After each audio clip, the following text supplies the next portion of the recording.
కోలూరు స్పందన న్యూస్ కి స్వాగతం. నేను సతీష్. ముందుగా వార్తల్లోని వివరాలు చూద్దాం. పెంపుడు జంతువుల నుంచి మనుషులకు సంక్రమించే జెనెటిక్ వ్యాధుల పట్ల అప్రమత్తతో మెలగాలని శ్రీకాకుళం జిల్లా పశుసంవర్ధక శాఖ joint director doctor Kancharana Rajagopala Rao పేర్కొన్నారు. ఆదివారం శ్రీకాకుళం వెటర్నరీ పోలీ క్లినిక్ ఆవరణలో ప్రపంచ జూనోసిస్ దినోత్సవాన్ని నిర్వహించారు. ఈ సందర్భంగా పెంపుడు జంతువుల యజమానులకు జూనోసిస్ వ్యాధులపై అవగాహన కల్పించారు.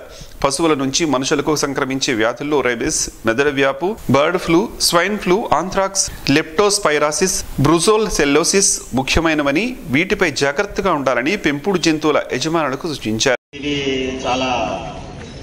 మనకి ఎంతో చాలా అనుబంధమైన విశ్వాసంగా ఉంటాం. వీటిని మనం పెంచడం వల్ల మనకి స్ట్రెస్ అనేది ఎస్పెషల్లీ మనుషులకి ఈ కాలంలో చాలా స్ట్రెస్ ఉంటుంది. ఎందుకంటే ఒక పరుగు పందెంగా తయారైంది జీవితం. ఈ పరుగు పందెమైన జీవితంలోని మనకి ఈ మాత్రం ఎంతో కొంత రిలీఫ్ వస్తుందంటే ఈ పెంపుడు ఈ కుక్కల్ని పెంచుకోవడం ద్వారా వీటిని మనం సాకడం ద్వారా వీటితో అనుబంధం పెంచుకోవడం ద్వారా మనకి ఎంతో రిలీఫ్ వస్తుంది.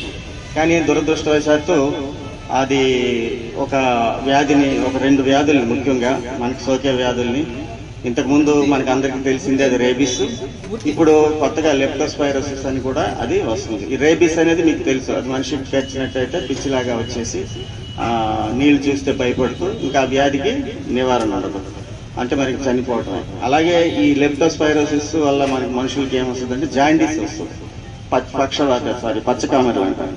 ఈ పచ్చకామెరలు అనేది కూడా జ్వరంతో ఉండి మామూలు పచ్చకామెరలు మందులతోనో లేకపోతే పచ్చాలతోనో తగ్గుద్ది, కానీ ఇది ఏ విధంగా కూడా తగ్గదు. ఈ లెప్టోస్పైరోసిస్ ద్వారా వచ్చే వ్యాధి ఇది కూడాను చాలా దగ్గర అంటే మన ఏరియాలో ఇంకా కనిపించలేదు, కానీ తిరుపతి, చెన్నై ఆ ఏరియాలో వచ్చింది అది. అందువల్ల ఆ వ్యాధికి కూడాను ఈ వీటికి మనం రెగ్యులర్గా టీకాలు వేయించుకోవడం అనేది అవసరం. ఈ టీకాలకు ఒక క్యాలెండర్ ఉంటుంది, ఆ క్యాలెండర్ ప్రకారం మీరు చేయించుకోవాల్సి ఉంటుంది. అలాగే ఇక డాగ్స్ సంబంధించి మీకు ఇప్పుడు అన్ని గ్రూమింగ్ సెంటర్లు అన్నీ వచ్చాయి. అంటే వేరే వ్యాధి అంటే సింపుల్ చర్మ వ్యాధులు ఉంటాయి, ఆ చర్మ వ్యాధులు కూడా మనకు కూడా రావడానికి అవకాశం ఉంటుంది. కాబట్టి వాటి నుంచి కూడా జాగ్రత్తలు తీసుకోవాల్సిందిగా కోరుతున్నాయి. ఈ కార్యక్రమంలో బహుళార్ధక పశు వైద్యశాల ఉప సంచాలకులు డాక్టర్ బి గణపతిరావు మాట్లాడుతూ పెంపుడు జంతువుల యజమానులు పాటించవలసిన యాజమాన్య పద్ధతుల గురించి వివరించారు. శ్రీకాకుళం జిల్లా పశు వ్యాధి నిర్ధారణ కేంద్రం డాక్టర్ వైవి కృష్ణారావు మాట్లాడుతూ పెంపుడు జంతువులకు చేయవలసిన టీకాల గురించి వివరించారు. ఈ కార్యక్రమంలో డాక్టర్ హేమంత్ కుమార్, పారా వెటర్నరీ సిబ్బంది, శిక్షణ సిబ్బంది పాల్గొన్నారు. జిల్లాలోని అన్ని ప్రభుత్వ, ప్రైవేటు పాఠశాలలు, జూనియర్ కళాశాలల్లో ఈ నెల 10న మెగా పేరెంట్ టీచర్ మీటింగ్ నిర్వహించనున్నట్లు జిల్లా కలెక్టర్ స్వప్నిల్ దినకర్ పుడన్కర్ తెలిపారు. శనివారం సాయంత్రం కలెక్టర్ కార్యాలయంలో అసిస్టెంట్ కలెక్టర్ దోనక పృథ్వీరాజ్ కుమార్ తో కలిసి నిర్వహించిన విలేకరుల సమావేశంలో ఆయన మాట్లాడుతూ విద్యార్థుల విద్యా పురోగతి, ఆరోగ్య వివరాలు తల్లిదండ్రులకు తెలియచేయడం ద్వారా పిల్లల భవిష్యత్తుపై అవగాహన పెంపొందించేందుకు కార్యక్రమాన్ని ప్రతిష్టాత్మకంగా నిర్వహించనున్నామని చెప్పారు. ప్రతి తల్లిదండ్రి తగినంత ప్రాధాన్యత ఇవ్వాలని ఆయన జూలై 10వ తేదీన ఒక్క అరపూట సమయాన్ని తమ పిల్లల కోసం కేటాయించాలని చెప్పారు. పిల్లలను వారు భవిష్యత్తులో ఎలా చూడాలి అని ఆశిస్తున్నారు, వారు ఏం కావాలనుకుంటున్నారు అనే విషయాన్ని ఒక్క పేరాలు రాసి తీసుకురావాలని ప్రతి తల్లిదండ్రులకి సూచించామని చెప్పారు. అన్ని పాఠశాలల్లో తల్లికి వందనం, ఫైండింగ్ స్టార్స్ వంటి ప్రత్యేక కార్యక్రమాలు నిర్వహించనుండగా విద్యార్థులందరికీ ఆ రోజున యూనిఫారంలు, అవసరమైన కిట్లు అందుబాటులో ఉండేలా చర్యలు తీసుకోవాలని సంబంధిత అధికారులకు సూచించామని కలెక్టర్ తెలిపారు. పాఠశాలల అవసరాన్ని బట్టి మొక్కలను సమకూర్చి మండల కేంద్రాల్లో అందుబాటులో ఉంచాలని అధికారులకు ఆదేశించినట్లు చెప్పారు. తల్లిదండ్రులు ఇంటింటికి వెళ్లి ఆహ్వానించాలని, కార్యక్రమాన్ని విజయవంతంగా నిర్వహించేందుకు ప్రత్యేక కమిటీలు ఏర్పాటు చేయాలని సూచించినట్లు చెప్పారు. రాష్ట్ర ప్రభుత్వం ఇచ్చిన మార్గదర్శకాలను అనుసరిస్తూ అన్ని పాఠశాలలు, జూనియర్ కళాశాలల్లో ఈ కార్యక్రమాన్ని ప్రతిష్టాత్మకంగా నిర్వహించేందుకు సిద్ధమవుతున్నట్లు ఆయన వివరించారు. ఎడ్యుకేషన్ డిపార్ట్మెంట్ ఆంధ్రప్రదేశ్ గవర్నమెంట్ ఆదేశం మేరకు ఈ నెల వచ్చే 10వ తేదీన అంటే 10th ఒక మెగా పేరెంట్ టీచర్ మీటింగ్ పెట్టడం జరుగుతుంది. మనందరికీ తెలుసు లాస్ట్ అకాడమిక్ ఇయర్ కూడా మనం అలాగే ఒక మెగా పేరెంట్ టీచర్ మీటింగ్ పెట్టాం. బట్ కానీ ఈసారి ఇంకా భవ్యగా ఇంకా బాగా చేయమని ఆదేశం మేరకు మనం ప్రైవేట్ స్కూల్స్, అలాగే intermediate, inter first year, inter second year, government colleges అలాగే ప్రైవేట్ కాలేజెస్ దగ్గర కూడా పెట్టమని మనం ఎడ్యుకేషన్ డిపార్ట్మెంట్ అలాగే ఇంటర్మీడియట్ ఎడ్యుకేషన్ డిపార్ట్మెంట్ ద్వారా అందరికీ ఆదేశాలు ఇవ్వడం జరిగింది. సో దీనికి ఈ ప్రెస్ మీట్ పెట్టడానికి కారణం ఒకటే ఉంది. ప్రతి ఒక్క తల్లిదండ్రికి నేను మన ప్రభుత్వం తరఫున ఆహ్వానిస్తున్నాము. దయచేసి మీరు ఒక హాఫ్ డే మీరు మీ పిల్లవాడి కోసం మీరు కేటాయిస్తే 10th మార్నింగ్ మీరు మీ స్కూల్ దగ్గర మీరు వస్తారు, స్కూల్ లేకపోతే ఆ కాలేజ్ దగ్గర మీరు వస్తారు. అక్కడ ఒక హోలిస్టిక్ ప్రోగ్రెస్ కార్డ్ ముందుగానే టీచర్స్ అందరూ ప్రిపేర్ చేసి ఉంటారు. ఇది కాకుండా ఆ హోలిస్టిక్ కార్డ్తో ప్రోగ్రెస్ కార్డ్తో పాటు ఒక గ్రీన్ పాస్పోర్ట్ కూడా మన స్టూడెంట్స్కి ఇవ్వడం జరుగుతుంది.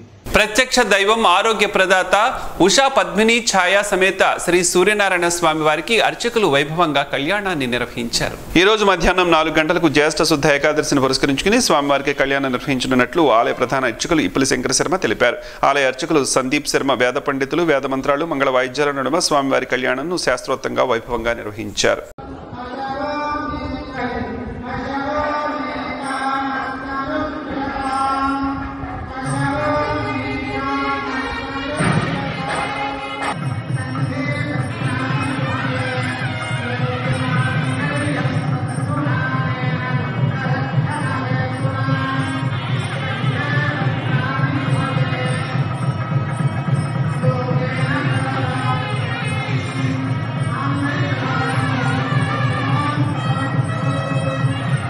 జిల్లా వ్యాప్తంగా అన్ని న్యాయస్థానాల్లో శనివారం జరిగిన లోక్ అదాలత్లో మొత్తంగా 2780 కేసులు రాజీ అయినట్లు జిల్లా ప్రధాన న్యాయమూర్తి జోవెల్ అహ్మద్ మౌలానా వివరించారు. రాజీ అయిన 2780 కేసుల్లో 150 సివిల్ కేసులకు కక్షిదారులకు 4.80 కోట్లు, 2582 క్రిమినల్ కేసుల్లో 1.71 కోట్ల పరిహారం రాజీ మార్గంలో అందుకోనున్నారు. మధ్యవర్తిత్వంతో 48 ప్రీ లిటిగేషన్ కేసులకు 14.60 లక్షలు అందించినట్లు చెప్పారు. అదాలత్లో మనోవర్తి వివాదాలకు సంబంధించిన 2 కేసులను పరిష్కరించగా వారి న్యాయమూర్తుల సమీక్షలో తిరిగి ఒక్కటయ్యారని తెలిపారు. వారికి సంబంధిత పత్రాలను న్యాయమూర్తులు అందజేశారు.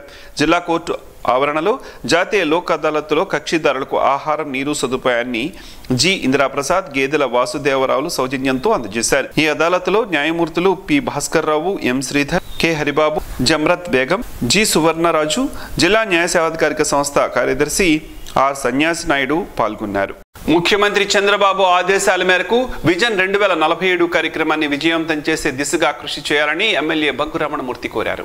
నరసన్నపేట R&B గెస్ట్ హౌస్ లో నియోజకవర్గ స్థాయి అధికారులతో ఆయన సమీక్షా సమావేశం నిర్వహించారు. ఈ సందర్భంగా ఎమ్మెల్యే మాట్లాడుతూ పేదరికం లేని సమాజాన్ని ఏర్పాటు చేసుకోవాలని అందుకు ప్రత్యేక కమిటీని ఏర్పాటు చేశామని చెప్పారు.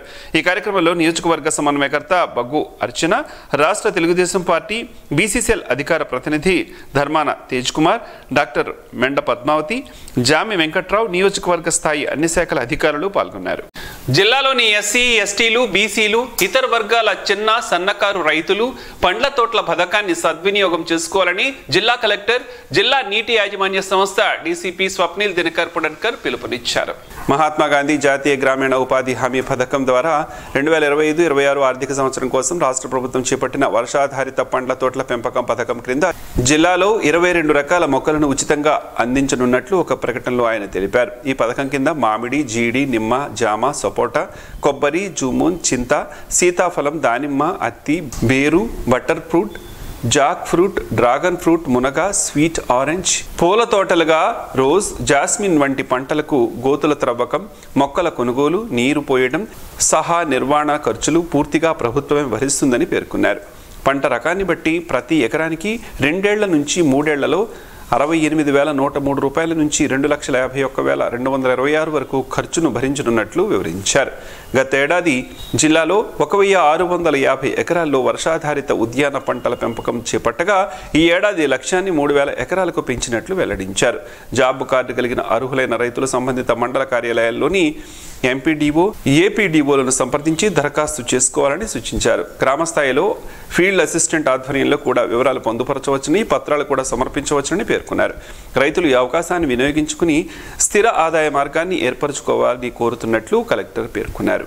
అరసవల్లి ప్రత్యక్ష దైవం శ్రీ సూర్యనారాయణ స్వామి వారిని దర్శించుకునేందుకు దూరభారాల నుంచి భక్తులు ఈ రోజు తరలివచ్చారు. దూరభారాల నుంచి విచ్చేసిన భక్తుల దర్శనార్థం ఆలయ అధికారులు క్యూ లైన్లు ఏర్పాటు చేయగా ఈ క్యూ లైన్ల గుండా భక్తులు స్వామివారిని దర్శించుకున్నారు.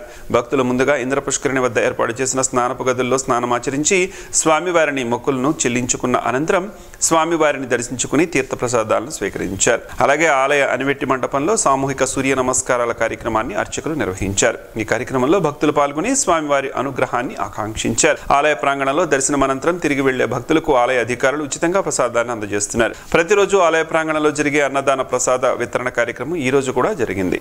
ఆలయ ప్రాంగణమంతా భక్తులతో కిటకిటలాడగా భక్తులకు అన్ని ఏర్పాట్లను అధికారులు ఏర్పాటు చేశారు. ఆలయ కార్యనిర్వహణాధికారి KNVD ప్రసాద్ మాట్లాడుతూ భక్తులకు స్వామివారి దర్శనం సులభంగా ఉండేందుకు చర్యలు చేపడుతున్నట్లు చెప్పారు. భక్తులకు మరింత సౌకర్యార్థం కల్పించేందుకు కృషి చేస్తున్నట్లు పేర్కొన్నారు. ఈ రోజు స్వామివారికి వచ్చిన ఆదాయ వివరాలను ఆయన వెల్లడించారు. రానున్న ఎన్నికల్లో గెలిపే లక్ష్యంగా వైసీపీ అనుబంధ సంఘాల బాధ్యులు శక్తి మేరకు పాటుపడాలని మాజీ స్పీకర్, శ్రీకాకుళం పార్లమెంటరీ పార్టీ అధ్యక్షులు, రాష్ట్ర రాజకీయ వ్యవహారాల కమిటీ సభ్యులు తమ్మినేని సీతారాం పిలుపునిచ్చారు. శనివారం ఆమదారవలస పార్టీ కార్యాలయంలో పార్టీ అధ్యక్షులు, మాజీ ముఖ్యమంత్రి జగన్మోహన్ రెడ్డి నూతనంగా నియమించిన జిల్లా మండల అనుబంధ సంఘాల కార్యవర్గ సభ్యులకు మాజీ స్పీకర్ తమ్మినేని సీతారాం తన కార్యాలయంలో సన్మానించారు. నియోజకవర్గానికి చెందిన పార్టీ అనుబంధ సంఘాలు నేతలతో సమావేశం నిర్వహించారు. ఈ సందర్భంగా తమ్మినేని మాట్లాడుతూ ప్రజలను హింసించేలా ప్రభుత్వం సాగిస్తున్న పరిపాలనను, పాలక పక్షంలో ఉండే లోపాలను ఎత్తి చూపుతూ ప్రజల్లో చైతన్యం తీసుకురావాలని కోరారు. ప్రతిపక్ష పార్టీల నేతలకు వేధింపులే లక్ష్యంగా చట్టాలను ఉల్లంఘించడం సరికాదని చెప్పారు. ఇటీవల ప్రభుత్వంలో పనిచేయడానికి పలువురు IPS అధికారులు ఆసక్తి చూపటం లేదని, కొందరు VRSకు దరఖాస్తు చేసుకుంటే మరికొందరు కేంద్ర సర్వీసులకు వలస వెళ్లిపోవటం వంటి సంఘటనలు ప్రభుత్వంలో లోపాలను స్పష్టమవుతున్నాయని చెప్పారు. కార్యక్రమంలో జిల్లా ఉపాధ్యక్షులు కింజరాపు సురేష్, బూర్జ ఎంపీపీ ప్రతినిధి కర్ణేన నాగేశ్వరరావు, మాజీ మార్కెట్ కమిటీ సభ్యులు గుమ్మడి రాంబాబు, మాజీ DCCB డైరెక్టర్ బొడ్డేపల్లి నారాయణరావు, కార్యకర్తలు తదితరులు పాల్గొన్నారు. బాబు జగజ్జీవన్ రావు సేవలు చిరస్మరణీయమని DCC అధ్యక్షులు అంబటి కృష్ణారావు పేర్కొన్నారు. ఈ రోజు బాబు జగజ్జీవన్ రావు వర్ధంతిని పురస్కరించుకుని DCC అధ్యక్షులు అంబటి కృష్ణారావు అరసవల్లి జంక్షన్లోని ఆయన విగ్రహానికి పూలమాలలు వేసి ఘనంగా నివాళులు అర్పించారు. స్వాతంత్ర పోరాటంలో పాల్గొని తదనంతరం కేంద్ర వ్యవసాయ మంత్రిగా పనిచేసి హరిత విప్లవంలో భాగస్వాములు అయ్యారని చెప్పారు. దళితుల కోసం సామాజిక వివక్షతను రూపుమాపేందుకు అనేక పోరాటాలు చేశారని, నిబద్ధత, నిజాయితీ, పోరాట స్ఫూర్తి ఆయన్ను అత్యున్నత శిఖరాలకు తీసుకువెళ్లిందని, ఆయన జీవితంలో మనందరికీ స్ఫూర్తిదాయకమని చెప్పారు. కార్యక్రమంలో DCC ఉపాధ్యక్షులు KVLS ఈశ్వరి, ఇజ్జరోతు రమణ, DCC ప్రధాన కార్యదర్శి సయీదుల్లా ఖాన్, జిల్లా SP విభాగం అధ్యక్షులు తెంబూరు మధుసూదన్ రావు, చాంద్ భాష, జిల్లా లీగల్ అధ్యక్షులు బొడ్డేపల్లి రవికుమార్, బొడ్డేపల్లి శ్రీనివాస్, సోడవరం చంద్రశేఖర్ తదితరులు పాల్గొన్నారు. డిజిటల్లో పెంచిన రేట్లను తగ్గించాలని MSOలకు శ్రీకాకుళం అసిరితల్లి రూరల్ యూనియన్ ఆధ్వర్యంలో కేబుల్ ఆపరేటర్లు కోరారు. MSOలతో కేబుల్ ఆపరేటర్లుగా కలిసి డిజిటల్లో పెరిగిన రేట్లు తగ్గించాలని చెప్పారు. లేదంటే తమ ఉనికికే ఇబ్బందులు తప్పవని, ఇలా రేట్లు పెంచుకుంటూ పోతే ఆపరేటర్ అనేవాడు కనబడనని ఆవేదన వ్యక్తం చేశారు. రేట్లు తగ్గించి ఇవ్వాలని, అలాగే కొత్తగా తక్కువ రేట్లకే బొకేలను తయారు చేసి ఇవ్వాలని కోరగా MSOలకు సానుకూలంగా స్పందించి సరైన విధంగా న్యాయం చేస్తామని హామీ ఇచ్చినట్లు ఆపరేటర్లు తెలియజేశారు. శ్రీ సత్యసాయి సేవా సమితి మెట్టిక వలస ఆముదాల వలస ఆధ్వర్యంలో తొలి ఏకాదశి సత్యసాయి భగవాన్ 100 వసంతాల జయంతి వేడుకల్లో నామ సంకీర్తన కార్యక్రమాన్ని నిర్వహించారు. ఈ రోజు ఉదయం నుండి రేపు ఉదయం 6 గంటల వరకు జరగనున్న నామ సంకీర్తన కన్నేపల్లి వెంకట కామావధానుల పర్యవేక్షణలో జరుగుతోంది. ఉదయం 5 గంటలకే రుద్రాభిషేకం గ్రామ పురోహిత్ బ్రహ్మశ్రీ బలివాడ చిట్టి సన్యాసి పంతులు వారిచే జరుపబడింది. తదుపరి బ్రహ్మశ్రీ కన్నేపల్లి పట్టాభి, ప్రముఖ సంగీత గురువు కన్నేపల్లి సాయిరాం హైదరాబాద్ వాస్తవ్యులచే కార్యక్రమం ప్రారంభించారు. ఈ కార్యక్రమంలో సత్యసాయి భక్తులు పెద్ద ఎత్తున పాల్గొన్నారు. అంగన్వాడీలకు వేతనాలు పెంచాలని AP anganwadi workers and helpers union రాష్ట్ర అధ్యక్షులు జి బేబీరాణి డిమాండ్ చేశారు. AP anganwadi workers and helpers union జిల్లా సమావేశం శ్రీకాకుళంలో ఆదివారం జిల్లా సిఐటియు కార్యాలయంలో జరిగింది. ఈ సమావేశంలో ఆమె మాట్లాడుతూ అంగన్వాడీలకు తల్లికి వందనం సంక్షేమ పథకాలు అమలు చేయాలని డిమాండ్ చేశారు. అంగన్వాడీలను ప్రభుత్వ ఉద్యోగులుగా గుర్తించాలని, ఎఫ్ఆర్ఎస్ రద్దు చేయాలని డిమాండ్ చేశారు. కూటమి ప్రభుత్వ ఎన్నికల ముందు నిరుద్యోగులకు సంక్షేమ పథకాలు అమలు చేస్తామని మేనిఫెస్టోలో చెప్పారని, అంగన్వాడీలకు సంక్షేమ పథకాలు అమలు చేయాలని సర్క్యులర్ కూడా ఉందని, అయినా సంక్షేమ పథకాలు అమలు చేయడం లేదని పేర్కొన్నారు.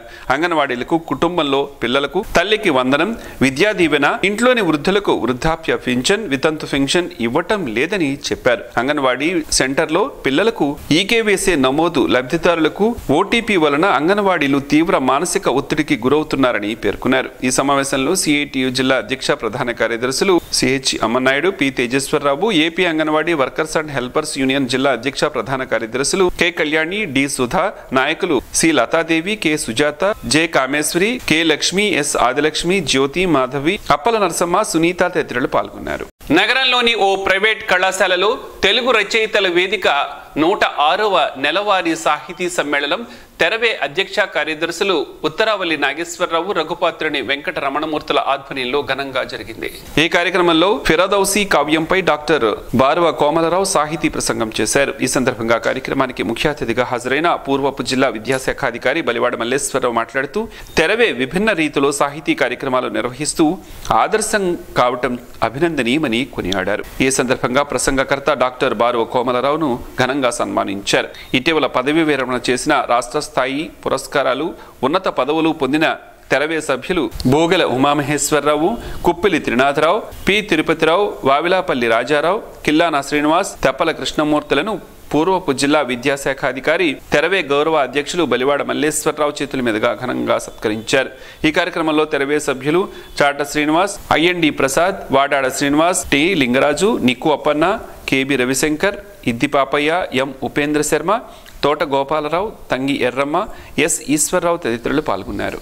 ప్రత్యక్ష దైవం ఆరోగ్య ప్రదాత శ్రీ సూర్యనారాయణ స్వామి వారిని ఈ రోజు ఉదయం విశాఖకు చెందిన hotel S V grand proprietor Narayana Setty, Muralikrishna, Vasantha కుమారిలు దర్శించుకున్నారు. స్వామివారి దర్శనం అనంతరం ఆలయ ఎనమెట్టి మండపంలో దేవాలయ అభివృద్ధి నిమిత్తం చెక్కు ద్వారా ₹1,00,000 వారికి ఆలయ ప్రధాన అర్చకులు ఇప్పిలి శంకర శర్మ ఆలయ కార్యనిర్వహణాధికారికి అందజేయగా, తదుపరి వారికి ఆలయ అర్చకులు వేద మంత్రాలతో ఆశీర్వదించారు.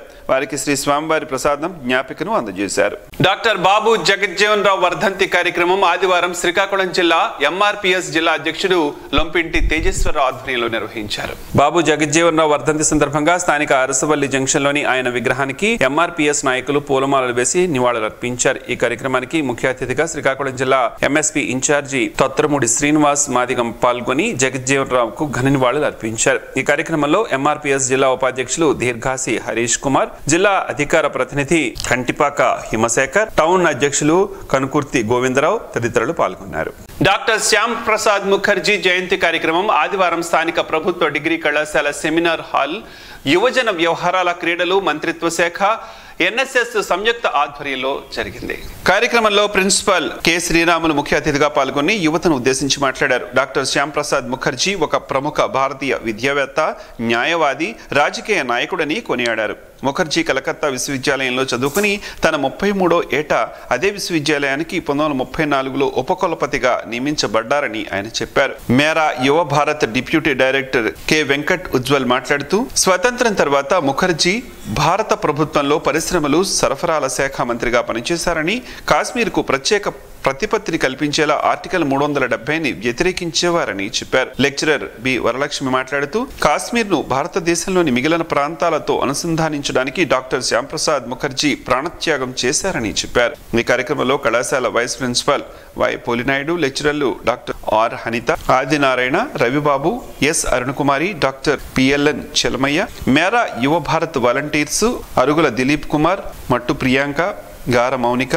యువతీ యువకులు పాల్గొన్నారు. అసాంఘిక కార్యకలాపాలు అరికట్టే దిశగా శ్రీకాకుళం 1వ పట్టణ పోలీస్ స్టేషన్ పోలీసులు వారి పరిధిలోని కార్డన్ అండ్ సెర్చ్ ఆపరేషన్ నిర్వహించారు. నేర నియంత్రణ మరియు అసాంఘిక చట్ట వ్యతిరేక కార్యకలాపాలు అరికట్టే చర్యల్లో భాగంగా ఆదివారం ఉదయం జిల్లా ఎస్పీ ఆదేశాల మేరకు శ్రీకాకుళం 1వ పట్టణ పోలీస్ స్టేషన్ ఎస్ఐ హరికృష్ణ వారి సిబ్బంది పట్టణ పరిధిలోని శ్రీకాకుళం పట్టణంలో రాజీవ్ గృహ కాలనీలోని ఆదివారం తెల్లవారుజామున కార్డన్ అండ్ సెర్చ్ ఆపరేషన్ నిర్వహించి ఇళ్లలో, పాన్ షాపుల్లో, దుకాణాల్లో విస్తృతంగా పోలీసులు తనిఖీలు చేశారు. ఈ క్రమంలో గంజాయి, మద్యం, నాటుసారా, నిషేధిత పదార్థాలు, అక్రమ నిల్వలపై సోదాలు చేసి అపరిచిత, అనుమానిత వ్యక్తులను గుర్తించేందుకు ఆకస్మిక తనిఖీలను చేపట్టి అణువణువును క్షుణ్ణంగా పరిశీలించారు.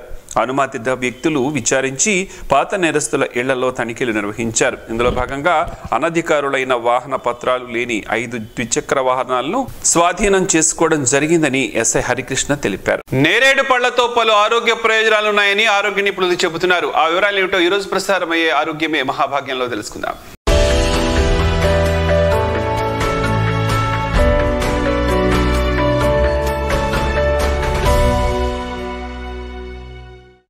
శరీరం ఆరోగ్యంగా హైడ్రేట్గా ఉండడానికి తాజా పండ్లు, ఆకుపచ్చ కూరగాయలు తీసుకోవాలి. శరీరాన్ని ఆరోగ్యంగా ఉంచే అనేక రకాల పోషకాలు వీటిల్లో లభిస్తాయి.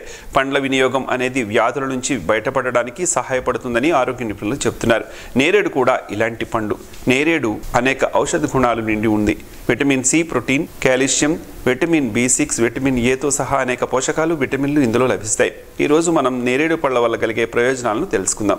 ఈ రోజుల్లో చాలా మంది మధుమేహం సమస్యతో ఎదుర్కొంటున్నారు. బ్లడ్ షుగర్ రోగులు చాలా ఓపికగా ఉండాలి. ఆహార పానీయాల నుంచి జీవన శైలి వరకు మధుమేహ రోగులు సంయమనం పాటించాలి. తినడం, త్రాగడం ద్వారా చక్కెర నియంత్రణలో ఉంటుంది. మధుమేహ వ్యాధిగ్రస్తులకు నేరేడు చాలా మేలు చేస్తుంది. నేరేడులో తక్కువ గ్లైసిమిక్ కంటెంట్ కనిపిస్తుంది. ఇది రక్తంలో చక్కెర స్థాయిని నిర్వహించడానికి సహాయపడుతుంది. నేరేడు పండ్లు చర్మానికి చాలా మేలు చేస్తాయి. నేరేడుని రెగ్యులర్గా తీసుకుంటే చర్మం గ్లో పెరుగుతుంది. జూమూన్లో యాంటీ ఆక్సిడెంట్లు అలాగే విటమిన్ సి ఉన్నాయి. ఇది చర్మానికి మేలు చేస్తుంది. దీని ఉపయోగం చర్మాన్ని మెరుగుపరుస్తుంది. జూమూన్ని క్రమం తప్పకుండా తీసుకోవడం వల్ల గుండె ఆరోగ్యంగా ఉంటుంది. నేరేడులో పొటాషియం పుష్కలంగా లభిస్తుంది. ఇది హృదయ స్పందనను సాధారణంగా ఉంచడంలో చాలా సహాయకారిగా ఉంటుంది. నేరేడులో తీసుకోవడం వల్ల గుండెపోటు వచ్చే ప్రమాదం తగ్గుతుంది. నేరేడులో విటమిన్ సి పుష్కలంగా లభిస్తుంది. దీని ఉపయోగం రోగనిరోధక శక్తిని పెంచుతుంది.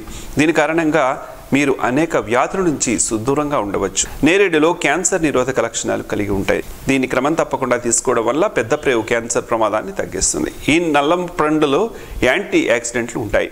ఇవి ఫ్రీ రాడికల్స్ కణాలతో పోరాడటంలో సహాయపడతాయి. నేరేడు తీసుకోవడం ద్వారా శరీరం ఫిట్గా, ఆరోగ్యంగా, ఆనందంగా ఉంచుతుందని ఆరోగ్య నిపుణులు చెబుతున్నారు.